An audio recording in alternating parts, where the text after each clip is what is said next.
നമോ ഭഗവതേ വാസുദേവായ. ഹര ഹര ശംഭോ ഗൗരീശ, ശിവ ശിവ ശംഭോ ഗൗരീശ. ഹര ഹര ശംഭോ ശിവ ശിവ ശംഭോ, ജയ ജയ ശംഭോ നാരായണ. ഓം നമോ ഭഗവതേ വാസുദേവായ. ഓം ശ്രീകൃഷ്ണായ പരമാത്മനേ നമോ. നാരായണ. നിന്നുടെ കാരുണ്യമില്ലാകയാൽ അജ്ഞന്മാർക്ക് നിന്നുടെ പാദാംബുജം തന്നുള്ളിൽ അറിവേതും തന്നിലുണ്ടാകയില്ല. ഭക്തിയില്ല ഞാൻ ഗുരുവിന് ഉപദേശിപ്പാനും പാത്രമല്ലെന്നായി പോകും നിർണയമാത്മോപദേശത്തിനു ഗുരുവരൻ എന്നു വന്നതും പരമാത്മാ ഭവാൻ തന്നെ. സന്ദേഹം അതിനില്ല നിന്തിരുവടിക്കെന്നിൽ അന്യോന്യ കാര്യമുണ്ടായി വരികയാലിപ്പോൾ. നിർമ്മലം പരമാത്മചിന്മയം സദാനന്ദം ജന്മ നാശാദിഹീനം കൽമഷവിരഹിതം നന്ദനന്ദനായ നിന്നുടെ പദത്വയം.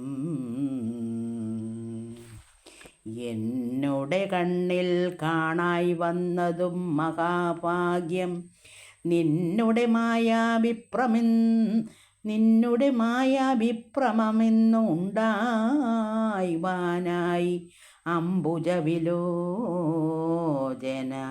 സന്തതം നമസ്തുഭ്യം.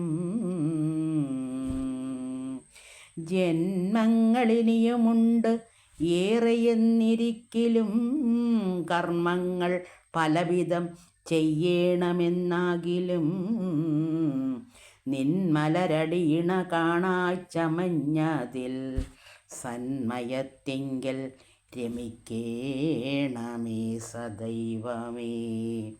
ബ്രഹ്മനായി തന്നെ ഭവിച്ചിടുന്നേനെന്നാകിലും ജന്മങ്ങൾ പലവിധമുള്ളതിൽ ഒന്നാകിലും മനക്കാമ്പിൽ സദാ ആനന്ദ സൗഭക്ത്യ പരബ്രഹ്മ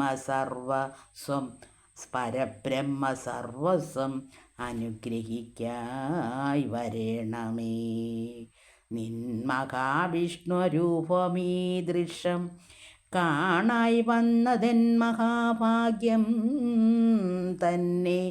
കേവലമെനിയും ഞാൻ നിന്നടിയിണകളിൽ അന്യകം പിരിയാതെ നിന്നനുഭവിപ്പതിനൊന്നൊന്ന് അനുഗ്രഹിക്കേണം. ഞാനിനി വൃന്ദാവനേ വല്ലതുമൊരു തരം കാനനോത്ഭവ തൃണാദ്യങ്ങളായി വരികിലും ദീനകാരുണ്യാംബുദേ മതിയായിരുന്നു നിന്നാനന്ദവാദാംബുജ സാമീപ്യം വരും വണ്ണം. നിന്തിരുപടിയുടെ നിർമ്മൽ സ്വരൂപമിന്ന് നിന്തിരുപടിയുടെ നിർമ്മല സ്വരൂപമീ അന്തരാനന്ദം പൂണ്ട് സന്തതം യോഗീന്ദ്രാണാം ചിന്തയിലെത്താതെ വേദാന്ത സംഗ്രഹം പരം അന്തികേ പിരിയാതെ കണ്ടിരിക്കുന്ന ഗോപാലകുലത്തിൻ്റെ ഭാഗ്യപൂർണത്വം പോലെ ഗോപതേ ലോകത്തിങ്കൽ മറ്റാർക്കുമുണ്ടായി വരാം. ഗോക്കളും ഗോപാങ്കനന്മാരും ഒരാണ്ടുകാലം സാക്ഷിയായി നിന്നാൽ അപത്യാകൃതി കലർന്നേഴും ഗാത്രങ്ങളെല്ലാം ചേർത്തനുസരിച്ച് സമ്പൂർത്ത ഭാഗ്യങ്ങളോർത്താൽ ആർക്കും കൈവരും വിഭോ. ഭാഗ്യവാരധി യശോദാക്യ നിൻ മാതാവായി നിന്ന് ആക്കമോടനുസരിച്ചിടിനാളല്ലോ താനും. ഗോപശ്രീകളും നിന്മെയ്യിൽ ചേർക്കയാൽ അധിക സൗഭാഗ്യമാരായാരല്ലോ നീക്കമെന്നിയേ. വൃന്ദാവനത്തിൽ നിത്യം വസിപ്പോർക്കും എന്തോരു ഭാഗ്യപൂർണത്വമോർക്കും തോറും സാക്ഷാൽ നിൻ പാദ പത്മരേണു സ്പർശനം നിത്യം. ഹരേ നാരായണ.